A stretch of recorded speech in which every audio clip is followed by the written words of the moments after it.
एक ने हमसे पूछा कि महाराज संत किसे कहते हैं? क्या गृहस्थ में भी कोई संत हो सकता है या अगृहस्थी ही संत होता है? तो हम अपने अपने जीवन में कुछ एक संतों का स्मरण करके देखें कि गृहस्थ में भी संत हुए। जिन बावलियों पंडित के बारे में हम यहाँ पर बात करते हैं, उनका मूल नाम तो पंडित गणेश था। मूल रूप से देखें तो वे भी गृहस्थी थे।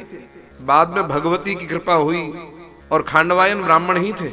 संतों में देखें तो श्री हनुमान प्रसाद पोद्दार, भाई जी जयदयाल गोयनका जी वैश्य वर्ग में भी संत ही कोटि में थे। सन्यास की दृष्टि देखें तो अनेक संत हुए हैं। और कोलकाता में तो बड़ा प्रचलित और प्रसिद्ध नाम स्वामी श्री रामसुखदास जी महाराज का आता है, वे अगृहस्थी थे। भाव संत होने के लिए गृहस्थ का चोला हो या अगृहस्थी हो ये जरूरी नहीं है। संत शरीर का नाम नहीं है, संत आचरण का नाम है, संत जीवनचर्या का नाम है, जीवन चर्चा का नाम नहीं है, केवल जीवनचर्या।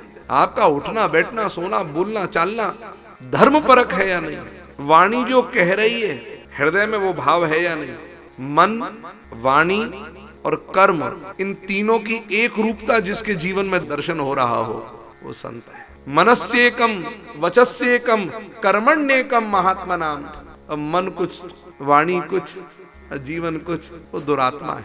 मीठी मीठी मधुर मधुर वाणी तो बहुत लोग बोल देंगे, बढ़िया तुकबंदी के साथ में चतुराई से वक्तव्य भी रख देंगे, परंतु मूल सिद्धांत यह है कि उनके जीवन में सनातन धर्म की जड़ें पकड़ी हुई उनका जीवन है या नहीं।